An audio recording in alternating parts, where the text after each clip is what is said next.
Class में आप सबका पुनः बहुत बहुत स्वागत है। जैसा मैंने कहा था कि आज कक्षा चलेगी। कल प्राचार्य जी का आदेश है कि कल से कक्षाएं स्थगित रहेंगी और उसमें कारण यह है कि मुझे भी 9 बजे से करीब 6-7 बजे तक कॉलेज परिसर में ही रहना पड़ेगा, क्योंकि दूर दूर से बच्चे आएंगे, उनके वेरिफिकेशन का काम होगा। तो बच्चों को कोई तकलीफ ना हो, किसी प्रकार की असुविधा ना हो, इसलिए हम लोग सारे शिक्षक कॉलेज में समय से और आखिरी समय तक, चूंकि मैं डिप्टी चीफ प्रॉक्टर हूं तो अंततः मेरी उपस्थिति अनिवार्य होगी। तो इसलिए मैंने आप सबको सूचना पहले ही डाल दी है। आज हम लोग नेहरू को पढ़ेंगे। पंडित जवाहरलाल नेहरू, वो भारत के प्रथम प्रधानमंत्री थे। और इस बीच जितने पीडीएफ आए हैं मैं सबको एक एक करके बड़े केयरफुली ढंग से उसको देखूंगा। कम से कम इतना काम तो करूंगा ही। वैसे कॉलेज में दिन भर की चहल पहल रहेगी, दिन भर घूमना टहलना पड़ेगा, लेकिन उसके बाद भी 2-3 दिन में आप सबके पीडीएफ का काम, जितने बच्चों ने भेजा है उनका सब पीडीएफ देख लूंगा। जवाहरलाल नेहरू, इनका जन्म 14 नवंबर 1889 में हुआ था, आप सब जानते हैं। और 1964 में इनका निधन हुआ था। इतना कार्य खंड काल था नेहरू का। और नेहरू का जीवन बहुत बेबाक जीवन था। उन्हें भारत का, आधुनिक भारत का कम से कम शिल्पी कहा जाता है। हमारे पूरे भारतीयता का वो प्रतिनिधित्व भी करते हैं। और भारतीयता का प्रतिनिधित्व करते हुए नेहरू अपने विचारों में, अपने आयाम में इतने विस्तृत हैं कि 14 नवंबर 1889 से और संभवतः उनकी 27 मई 1964 का निधन होता है। यह पूरा कालखंड भारत के इतिहास का एक अद्भुत नायक के रूप में पंडित नेहरू की गणना होती है। वैसे भारत का कोई भी दार्शनिक, राजनीतिक विचारक, स्वतंत्रता संग्राम के, मुक्ति संग्राम के सेनानी, चाहे डॉक्टर भीमराव अंबेडकर हो, डॉक्टर लोहिया हो, सरदार वल्लभ भाई पटेल हो, कोई किसी से कम नहीं है और किसी का योगदान किसी से बिल्कुल कम नहीं है। राष्ट्र को संविधान और राष्ट्र को अनेक सामाजिक विकृतियों से विमुक्त करने का श्रेय महात्मा गांधी, अंबेडकर, पंडित नेहरू को, डॉक्टर राम मनोहर लोहिया जैसे विद्वानों को है, मनीषियों को है। वैसा ही योगदान जवाहरलाल नेहरू का है। जवाहरलाल नेहरू ने इस राष्ट्र का नेतृत्व किया, इसको एक दिशा और दशा दी। इसलिए नेहरू को सदैव हम याद करते हैं। नेहरू एक ऐसे नायक हैं, इन्हें कभी रामधारी सिंह दिनकर ने नेहरू को लोकदेव की संज्ञा दी थी।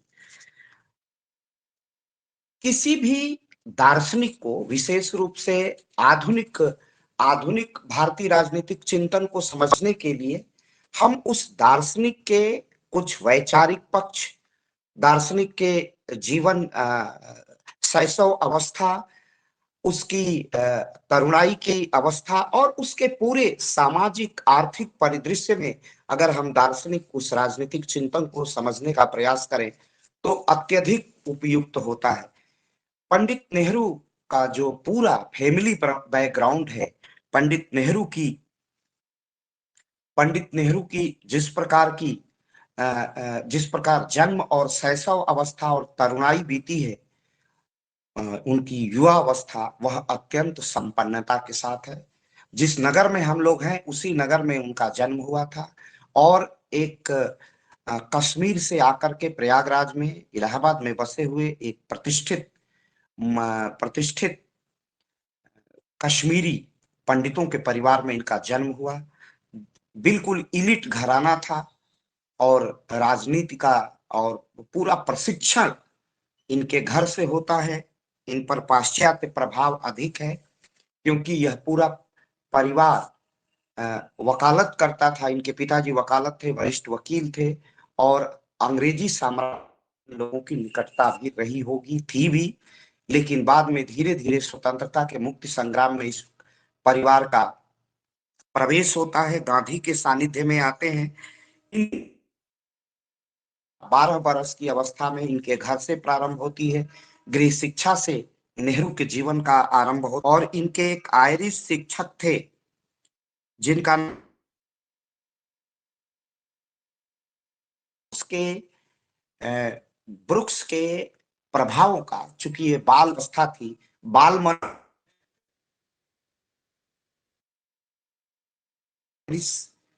ट्यूटर इनके थे ब्रुक्स, उनका बड़ा गहरा प्रभाव पंडित नेहरू पर पड़ता है। पंडित नेहरू जैसे आगे बढ़ते हैं, वो ब्रिटेन में पढ़ने के लिए चले जाते हैं, बीए ऑनर्स ब्रिटेन से करते हैं।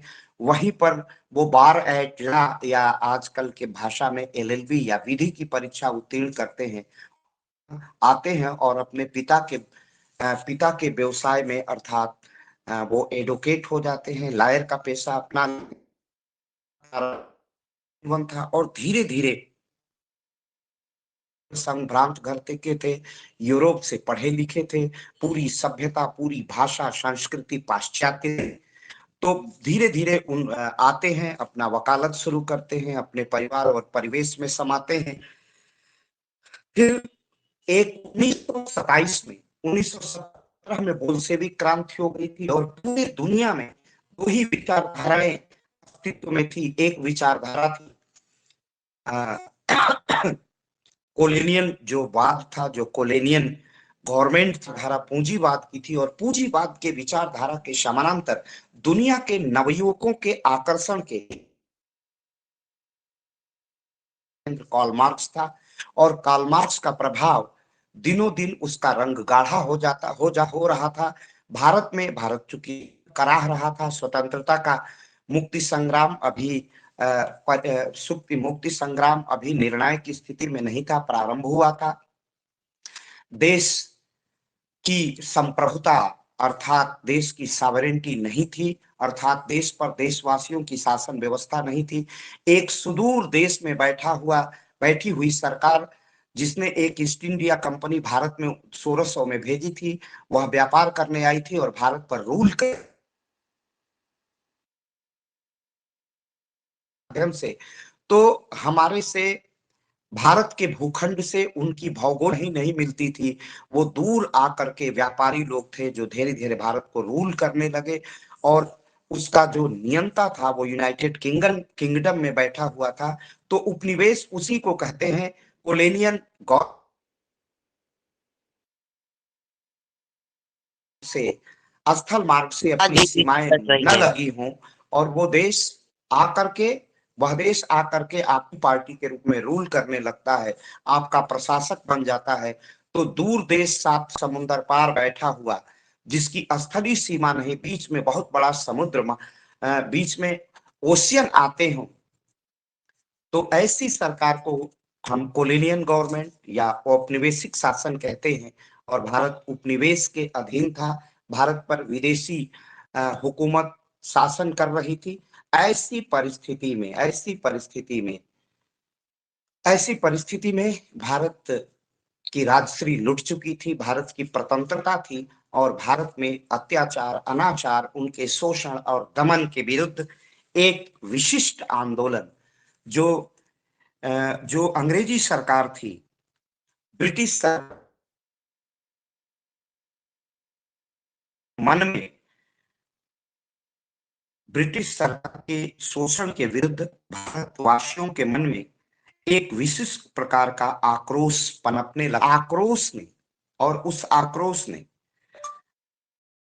ब्रिटिश सरकार के विरुद्ध भारतवासियों में जिस प्रकार का आक्रोश बढ़ने लगा था, शोषण और दमन बढ़ने लगा था,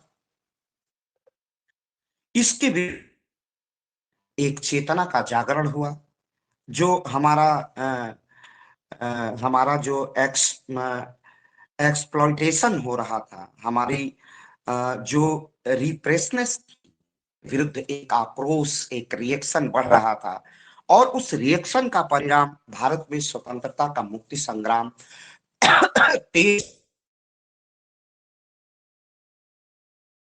1915 में महात्मा गांधी के भारतीय सर, आपकी राजनीति आवाज में कट रही पदार्पण है। के ऊपर आती।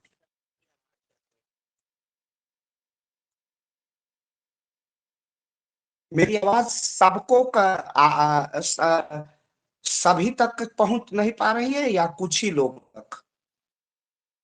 कट जा रही है सर, कट के अच्छा रुको 1 मिनट। अच्छा अच्छा ठीक।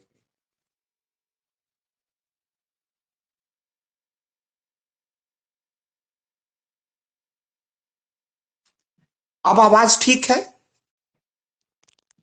यस सर, अब यस मेरी सर, अब आवाज पहुंच रही है? Yes sir. यस सर, हाँ सर। Okay okay okay. तो मैं आपको बता एक बार पुनः रिफ्रेश करता हूं। पंडित नेहरू जिस राजनीतिक आधुनिक राजनीतिक विचारक को हम पढ़ रहे थे, तो मैं यही कह रहा था कि किस राजनीतिक विचारक का, किसी भी पॉलिटिकल थिंकर का कि जो बैकग्राउंड होती है, पृष्ठभूमि होती है, उसका जो परिवेश और पर्यावरण होता है, वो जिस परिवार में जन्म लेता है, जिस प्रकार की सामाजिकता आर्थिकता होती है, उस परिवेश और पर्यावरण का व्यापक प्रभाव उस राजनीतिक विचारक पर पड़ता है। और पंडित जवाहरलाल नेहरू इसके अपवाद नहीं थे। पंडित जवाहरलाल नेहरू का जन्म प्रयाग में 14 नवंबर 1989 को एक संभ्रांत कश्मीरी पंडित ब्राह्मण परिवार में हुआ था। इनके पिता यहाँ के प्रयाग के अभिजन थे, इलिट्स थे, बड़े वकील थे, उन्हीं के घर में जन्म हुआ था। बचपन में इनका लालन पालन बड़े शाही अंदाज में था और 12 वर्ष की अवस्था में बालक पंडित जवाहरलाल नेहरू की शिक्षा का प्रारंभ होता था। कल्पना करिए 14 नवंबर 1989 और उसके 12 बरस बाद, माने 1889 और 1890 से फिर 1900 के आसपास 1901 और 2 में भारत की क्या दशा थी। भारत पूरा नंगा, भारत पूरा भूखा भारत था। अंग्रेजी साम्राज्य ने इतना भारत का शोषण किया था। हमारी कृषि बिल्कुल प्रकृति पर आधारित थी और इसके पहले भारत का इतिहास गुलामी का इतिहास है और विदेशी आक्रांताओं ने भारत में कुछ नहीं छोड़ा था और बचा खुचा भाग ब्रिटिश ने शोषण से समाप्त कर दिया था। और ऐसे में एक बालक का जन्म होता है जो देश का प्रधानमंत्री आगे बनता है। लेकिन उस परिवेश और पर्यावरण को देखिए, जब भारत के लोग 2 रोटी को तरस रहे थे, तब एक अभिजन परिवार का बालक 12 वर्ष की अवस्था में जिसके गृह शिक्षा का आरंभ होता है और आयरिश आयरिश का, आयरलैंड का, जो ब्रिटेन का ही एक पार्ट है, जो इंग्लिश शब्द है ना, ENGLISH, इंग्लिश शब्द है। यह इंग्लिश शब्द एक एक अक्षर पर आयरिश, आयरलैंड, आइसलैंड, ये सारे द्वीप के नाम हैं। इसी से इंग्लिश शब्द बना है। उस जमाने में, उस कालखंड में, कल्पना सुदूर पास्ट, उसमें 2 वक्त की रोटी के लिए तरस रहा था। उसमें पंडित नेहरू का लालन पालन एक समृद्ध, एक अभिजात, एक इलिट फैमिली में होती है। और उस समय उनके घर में ट्यूशन देने के लिए एक ट्वीटर आता था, नाम था आयरिश ट्वीटर ब्रुक्स। ब्रुक्स ने प्रारंभिक शिक्षा दी थी नेहरू को और नेहरू का व्यापक प्रभाव, ब्रुक्स का व्यापक प्रभाव नेहरू पर पड़ा था। ब्रुक्स उदारवाद, मानवतावाद की शिक्षाएं दिया करते थे उस आयरिश लेखक के द्वारा, ट्विटर के द्वारा। बाद में नेहरू जब युवा होते हैं तो युवा नेहरू पर भी उस जमाने में दुनिया में 2 विचारधाराएं प्रचलित थी। एक विचारधारा शोषण दमन की विचारधारा थी, एक विचारधारा सर्वाइवल थ्योरी की थी, उत्तरजीविता के सिद्धांत पर आधारित पूंजीवादी अर्थव्यवस्था और राजनीति व्यवस्था थी, जिसके अनुरूप ही भारत पर एक विदेशी शक्ति ने आधिपत्य कर दिया था जिसका नाम यूनाइटेड किंगडम या ब्रिटेन है। ब्रिटेन के हम गुलाम हो गए थे और उसी परिवेश और पर्यावरण में नेहरू की शिक्षा दीक्षा भी चल रही थी। तो मेरे कहने का अभिप्राय है कि एक तरफ पूंजीवाद था और पूंजीवाद के समानांतर एक दूसरा अर्थ राजनीतिक आर्थिक चिंतन दुनिया के फलक पर आ चुका था। और 1848 में कम्युनिस्ट मैनिफेस्टो नामक किताब दुनिया के सामने थे। तो मेरे कहने का अर्थ है कि उस जमाने में, उस परिवेश में, उस युग में युवा लोगों की पहली पसंद मार्क्सवाद हुआ करती थी और मार्क्स के प्रभाव में इस युवा को, और 12 वर्ष के घर में शिक्षा प्रारंभ हुई। उसके बाद नेहरू पढ़ने के लिए विदेश चले जाते हैं 1892 में। 1892 में ये चले जाते हैं विदेश पढ़ने के लिए। फिर वो जब देश में आते हैं, फिर 1926 में यूरोप की यात्रा पर निकलते हैं। फिर 1927 में विश्व के साम्यवादियों का एक कॉन्फ्रेंस या कन्वेंशन होता है ब्रुसेल्स में। विश्व के समाजवादियों को आमंत्रित किया जाता है, और जिनकी इच्छा थी इस पर उस जमाने में पानी के जहाज, तो ब्रुसेल्स के समाजवादी सम्मेलन में नेहरू करते हैं। फिर 1900 ब्रुसेल्स के बाद वो रसिया जाते हैं, और 1930-31 में 1934 में किताब महल एक प्रकाशन था, वो से एक किताब नेहरू लिखते हैं सोवियत रशिया। तो नेहरू पर मार्क्सवाद का हल्का हल्का रंग चढ़ना प्रारंभ हो जाता है, एकदम बिल्कुल तरुण नेहरू पर। तो प्रारंभ में मार्क्सवाद का असर दिखाई देता है, समाजवादी चिंतन का विकास होता है नेहरू के अंदर। मेरी आवाज क्लियर है, पहुंच रही है आप तक ना? जी आ रही है सर। Okay okay okay. 1929 में जैसा मैंने कहा कि 1930 के दशक में किताब महल, किताबिस्तान नाम था, इलाहाबाद का ही प्रकाशन था, और वहां से उन्होंने सोवियत रशिया नामक किताब लिखी। उसमें रूस में औद्योगिकीकरण, रूस के विकास, और रूस में किस तरह वर्गों का अंत करके एक समान पूरा समाज, साम्यवाद या कम्युनिज्म, पूरे समाजवाद, वैज्ञानिक समाजवाद है, सोशलिस्ट साइंटिफिक सोशलिज्म है, जहां न तो राज्य का महत्व है, न तो व्यक्ति का महत्व है, पूरे समाज का महत्व है। उत्पादन और वितरण के साधनों पर, जहां प्रोडक्शन हो रहा है, जहां डिस्ट्रीब्यूशन हो रहा है, उसके जितने साधन थे उस पर पूरे समाज की होल्डिंग हो गई, पूरा समाज उसका मास्टर हो गया, मालिक हो गया। इस वाद को मार्क्सवाद कहते हैं। साइंटिफिक वो कैसे आएगा मार्क्सवाद, वो उसका वैज्ञानिक तरीका, वैज्ञानिक पद्धति कार्ल मार्क्स ने बताई थी। तो दुनिया के नवयुवकों को मार्क्सवाद गहरे रूप से प्रभावित कर रहा था, और नेहरू पर, युवा नेहरू पर उस युग में मार्क्स का व्यापक प्रभाव पड़ा।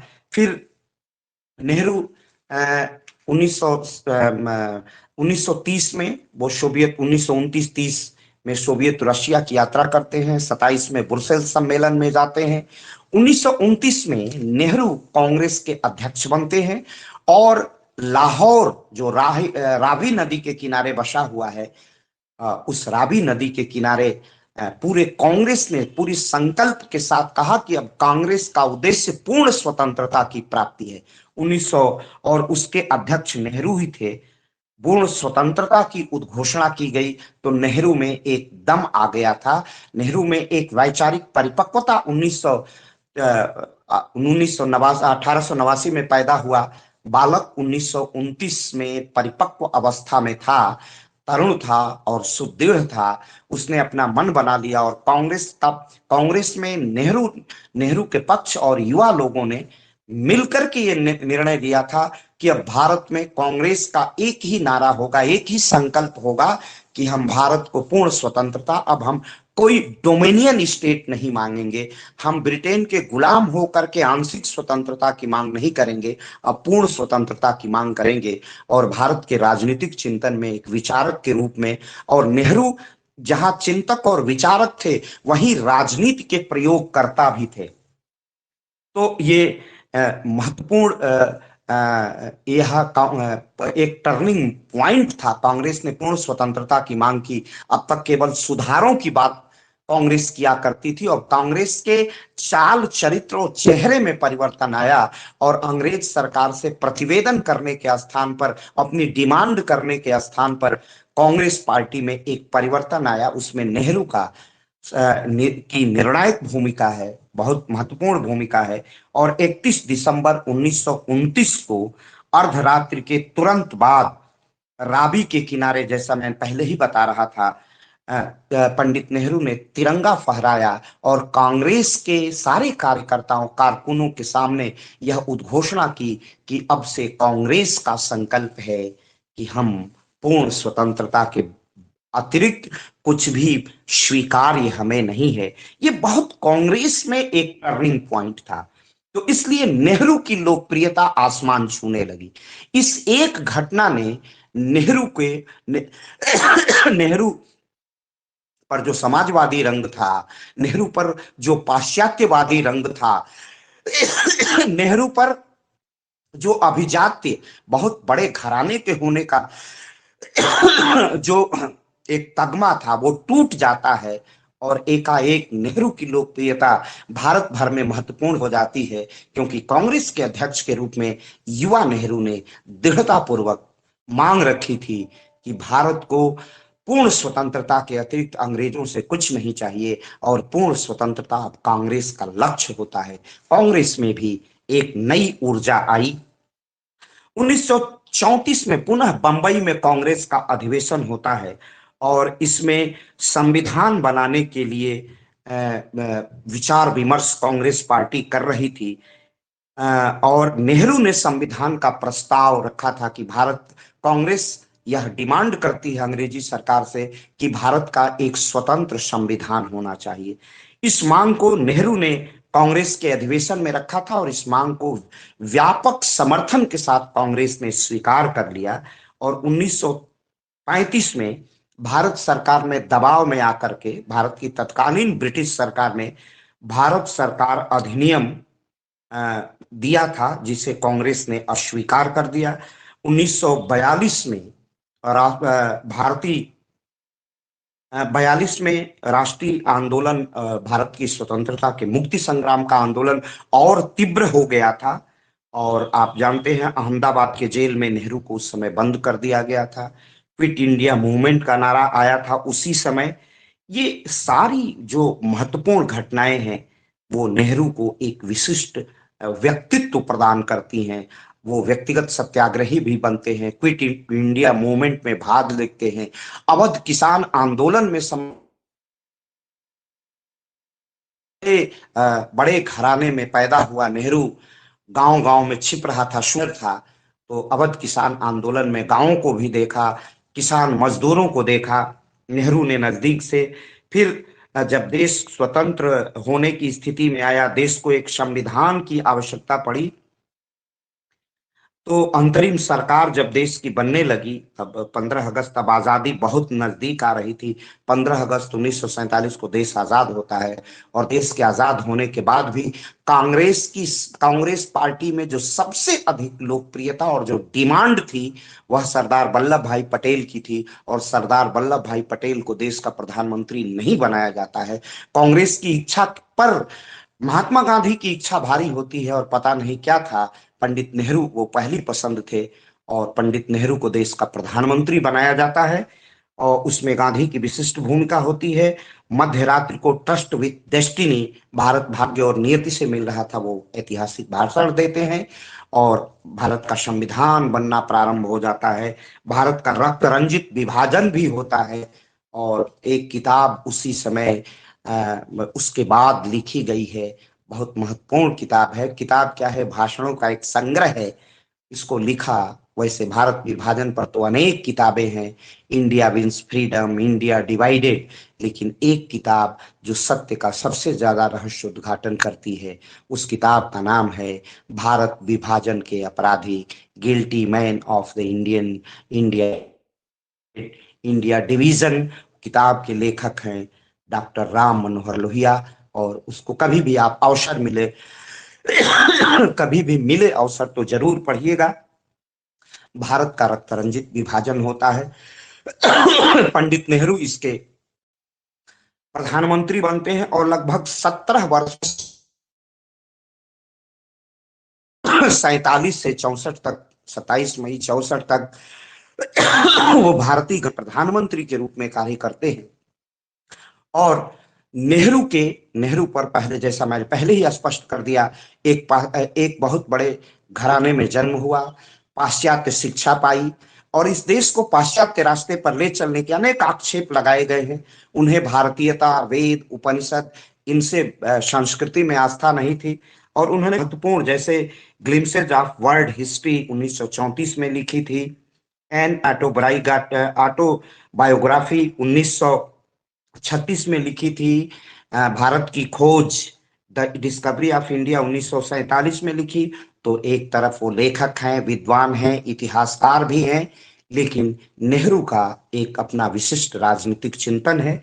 और विशेष रूप से नेहरू का राजनीतिक चिंतन कहाँ ठहरता है, उसमें एक प्रश्न बीए के आप तृतीय वर्ष के विद्यार्थियों से पूछा जाता है।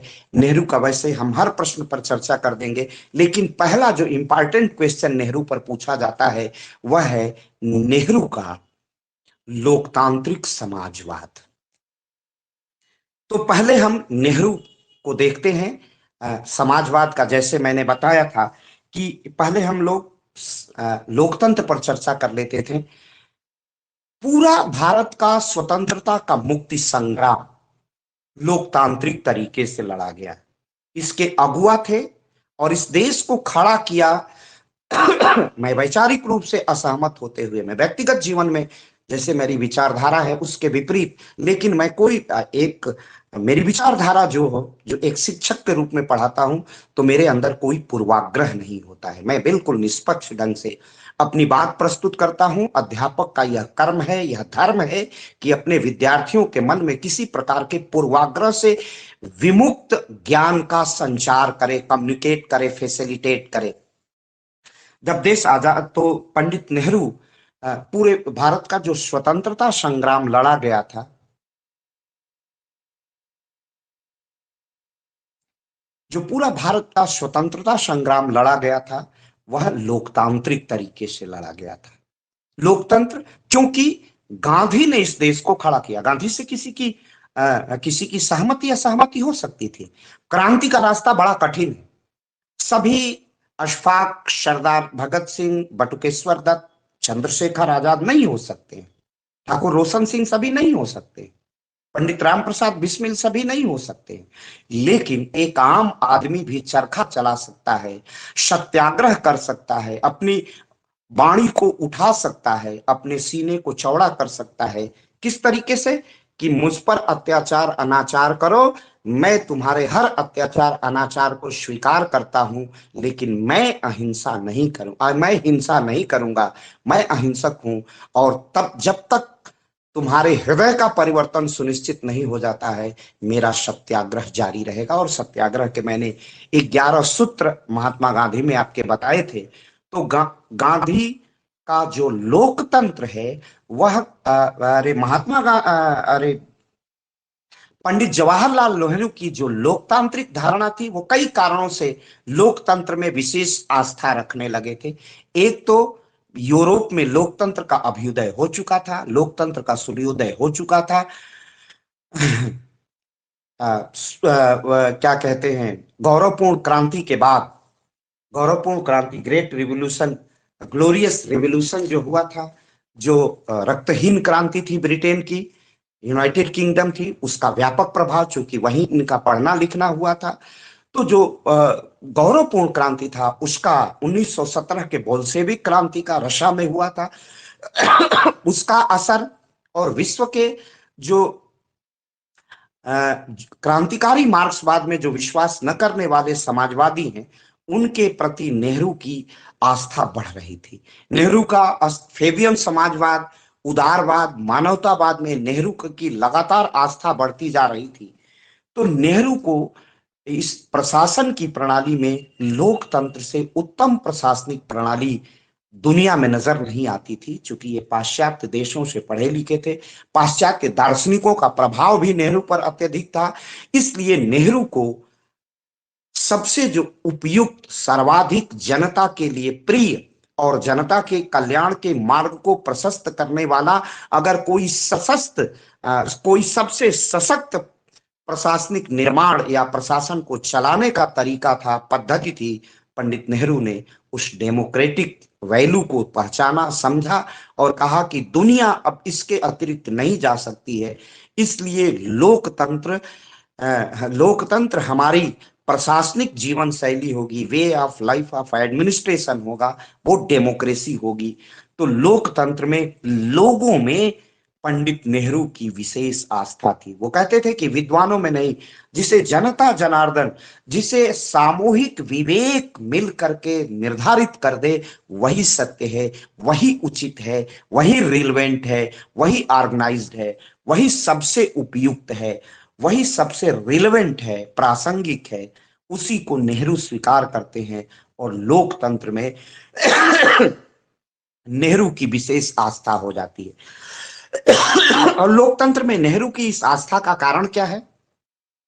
नेहरू चूंकि समाजवाद का रंग चढ़ गया था, तो सामंतवाद और राजतंत्र के विपरीत रंग है समाजवाद का। लोकतंत्र में व्यक्ति के इच्छा, व्यक्ति के समूह की इच्छा, पूरे पूरे राज्य के मस्तिष्क की इच्छा क्या होगी, जो जनरल विल है, जो हमारी सामूहिक चेतना है, कलेक्टिव कॉन्सियस है, उसी के आधार पर निर्णय होना चाहिए। किसी प्रश्न पर सरकार किसकी होगी नहीं होगी, इसका निर्णय, इसका डिसीजन मेकिंग पीपुल विजडम पर, सिटीजन विजडम पर, लोगों की बुद्धिमत्ता पर निर्भर करता है, लोगों के सद्गुण पर, वर्चू पर निर्भर करता है। तो नेहरू को लोगों में बड़ा विश्वास है कि अगर लोगों को शासक के निर्माण का अधिकार दे दिया जाए, तो अपनी इच्छा के अनुसार अपने शासन का निर्माण कर देंगे। और राजतंत्र के विपरीत, मोनार्किया के अगेंस्ट जो कंसेप्ट है, वो डेमोक्रेसी का कंसेप्ट है। मोनार्किया में, राजतंत्र में व्यवस्था है कि राजा का लड़का ही राजा होगा, चाहे वो योग्य हो निर्योग्य हो, हमें उसे राजा के रूप में स्वीकार करना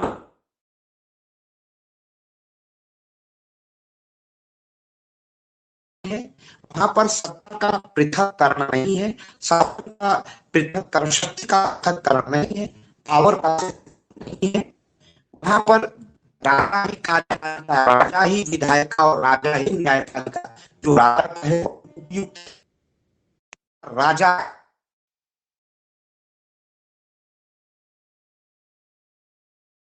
निर्णय, और जिस प्रकार राजा विधियों का निर्माण कर दे, वही श्रेष्ठ विधि है। तो ये विधियां कार्यपालिका, विधायिका, न्याय।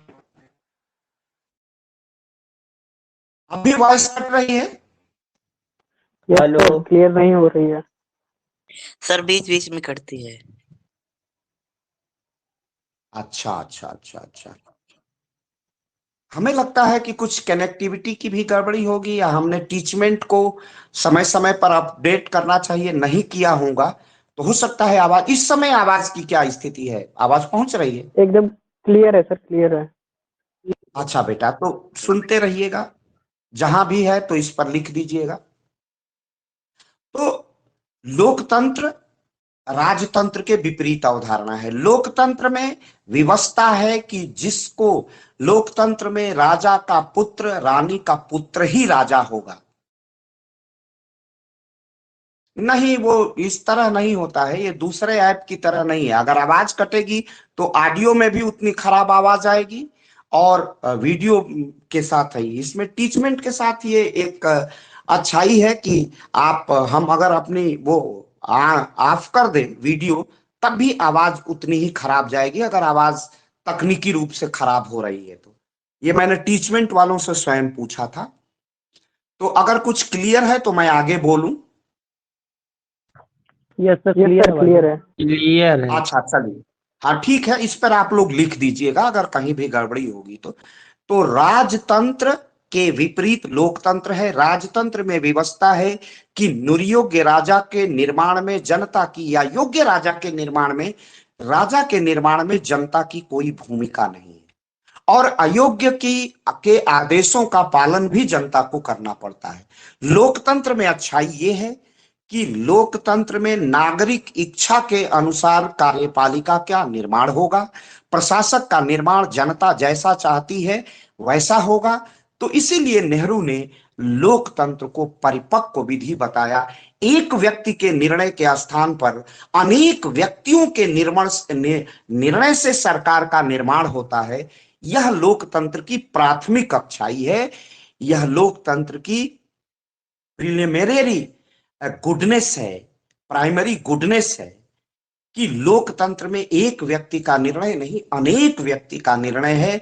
यह सामूहिक हित की कलेक्टिव जो कलेक्टिव वेलफेयर है, कलेक्टिव हमें लोक कल्याण की कामना है, लोगों सामूहिक कल्याण के लिए हमें कलेक्टिव वेलफेयर के लिए काम करना होता है।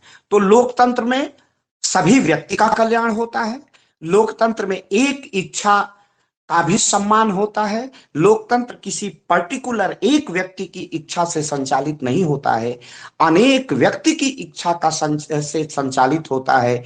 लोकतंत्र में प्रत्येक व्यक्ति को वाक और अभिव्यक्ति की स्वतंत्रता होती है अपने सरकार को बनाने, और अगर वह सरकार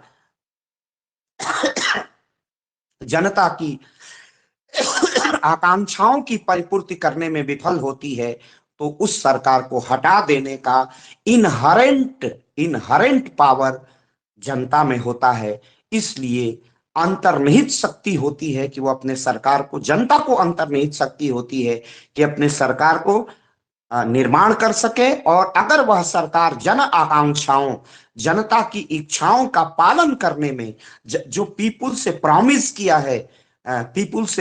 किया है इन पार्टियों ने, राजनेताओं ने, प्रशासकों ने, अगर उस पर वो खरे नहीं उतरते हैं तो ऐसी सरकार को अपदस्थ कर देने, हटा देने का भी अधिकार जनता में होता है। इन्हीं महत्वपूर्ण कारणों से पंडित नेहरू ने, उन्हें लोक में आस्था है, उन्हें व्यक्ति विशेष में आस्था नहीं है, भारत के हजारों हजार नर नारी में, भारत के नागरिकों में उनकी आस्था है कि उसका निर्णय ही सर्वोपरि निर्णय होगा। उन्हें मानवता में आस्था है, उन्हें लोगों में आस्था है। इसलिए लोकतंत्र से श्रेष्ठ किसी प्रशासनिक विधि को पंडित नेहरू ने लोकतंत्र को प्रशासन की प्रणाली के रूप में सर्वाधिक उपयुक्त अंगीकार करते हैं और चाहते हैं स्वरूप ग्रहण करे। कोई भी देश दुनिया का ऐसा न बचे जिसमें लोकतंत्र वहां भी पहुंचे जहां पर लोकतांत्रिक परिवेश और पर्यावरण नहीं है। इन्हीं सारे कारणों के कारण पंडित नेहरू लोकतंत्र के अनन्य समर्थक हैं। लोकतंत्र में क्या है? लोकतंत्र में मतपत्तन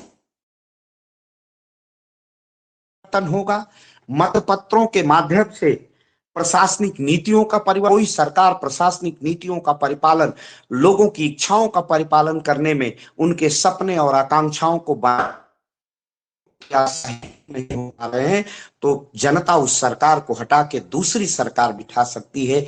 इस प्रकार की प्रशासनिक प्रणाली ही श्रेष्ठ प्रशासनिक प्रणाली है। ये पंडित नेहरू को अंगीकार किया। दूसरी महत्वपूर्ण बात लोकतंत्र में, ये पहली बात है।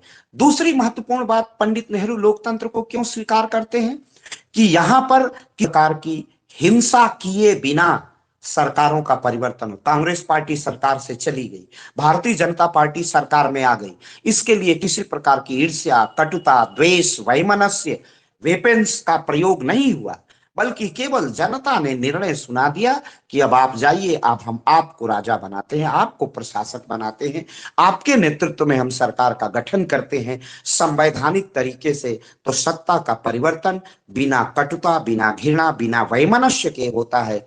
इस नाते भी पंडित नेहरू ने लोकतंत्र को सर्वाधिक श्रेष्ठ शासन व्यवस्था के रूप में स्वीकार किया।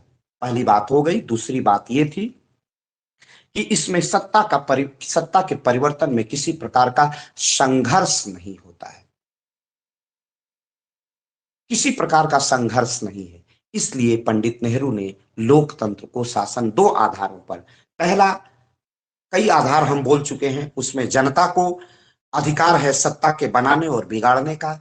कोई भी सत्ता जनता की इच्छा और आकांक्षाओं, उनके मंगल के विपरीत नहीं जा सकती। जनता सत्ता के निर्माण में सहभागी होती है। नेहरू को लोक निर्णय और लोक विश्वास में, लोगों में आस्था है, लोगों में अगाध श्रद्धा है भारत की जनता में। इसलिए पंडित नेहरू लोकतंत्र में विश्वास करते हैं। लोकतंत्र एक ऐसी प्रणाली है जिसमें सत्ता का परिवर्तन बिना हिंसा के होता है।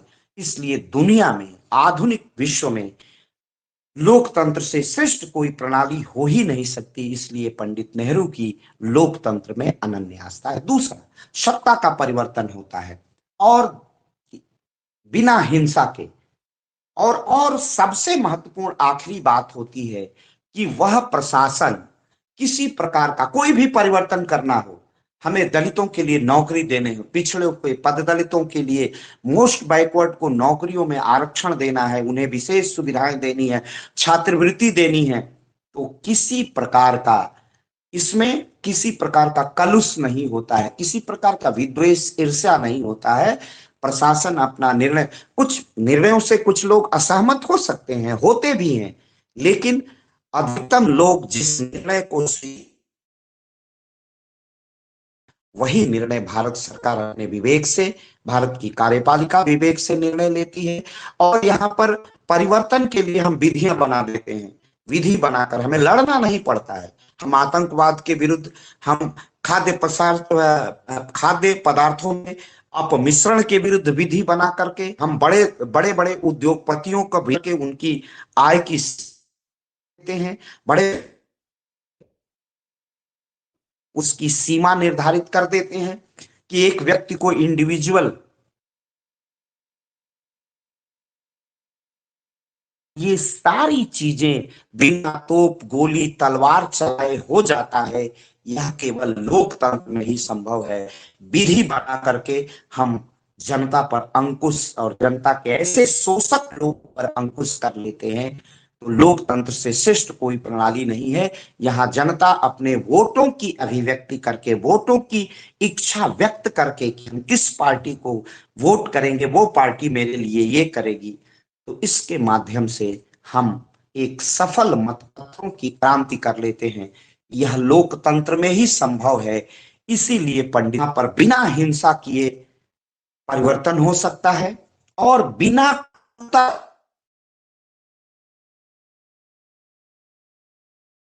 उठाया जा सकता है। ये लोकतंत्र की पद्धति में होता है। कठोर प्रहार, डॉक्टर लोहिया से ज्यादा कौन कठोर संसद में प्रहार कर सकता था। 4 आना बनाम 12 आना का वो डॉक्टर लोहिया का भाषण, ऐतिहासिक भाषण है।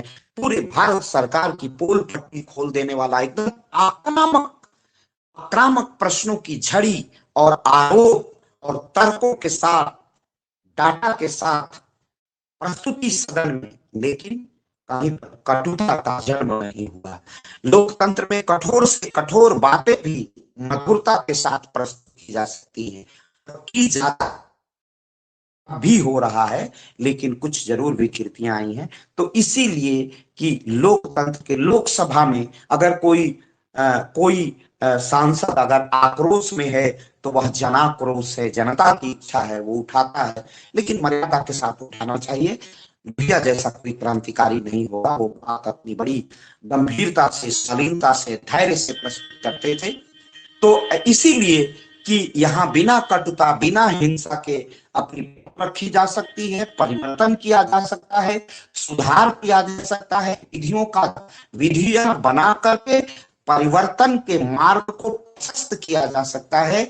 जितना अमेंडमेंट के, कॉन्स्टिट्यूशनल अमेंडमेंट, नए एक्ट को ला करके अनेक रिफॉर्म्स किए जा सकते हैं, अनेक समाज सुधार के काम, जैसे जमींदारी उन्मूलन अधिनियम, हकबंदी, जोतबंदी अधिनियम, इन तरह के सारे सुधार, जैसे यूपी में जमींदारी का उन्मूलन कर दिया गया, रिफॉर्म कर दिया गया, बिहार में वो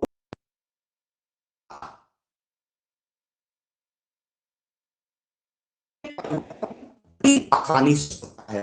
बैकवर्ड, मोस्ट बैकवर्ड को रिजर्वेशन, बैकवर्ड को रिजर्वेशन हुआ, थोड़ी सी सामाजिक कटुता बढ़ी, लेकिन फिर रास्ते पर आ गए। उसी कड़ी में अदर्स इकोनॉमिकल वीकर सेक्शन को आरक्षण। परिवर्तन एक आंतरिक है,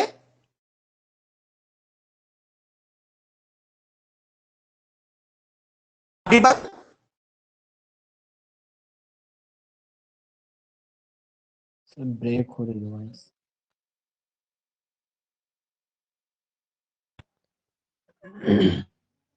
हेलो सर, वॉइस नहीं आ रही। बेटा अब हमारा समय भी हो रहा है, बार बार ब्रेक हुई से नेक्स्ट अगर मर करके कल मेरे पास समय होगा, जबकि प्राचार्य जी का ऑर्डर हम लोगों ने ग्रुप में डाल रखा है, लेकिन अगर मेरे पास समय की उपलब्धता होगी तो मैं कल पढ़ाऊंगा। 6 बजे आ जाऊंगा तो 1 घंटे तो हम लोग पढ़ ही सकते हैं, तो मैं कल पढ़ाऊंगा। आपको ढेर सारी शुभकामनाएं। जितनी आवाज मेरी क्लियर करिए, इसको फिर रिपीट कर देंगे, तो का प्रयास करेंगे कि मेरी कक्षा चले। इसका पूरा पूरा प्रयास रहेगा। आवाज जब नहीं चल पा रही है तो आप सभी को ढेर सारी शुभकामनाओं के साथ। और हाँ हाँ हाँ, पूछिए, बोलिए बोलिए।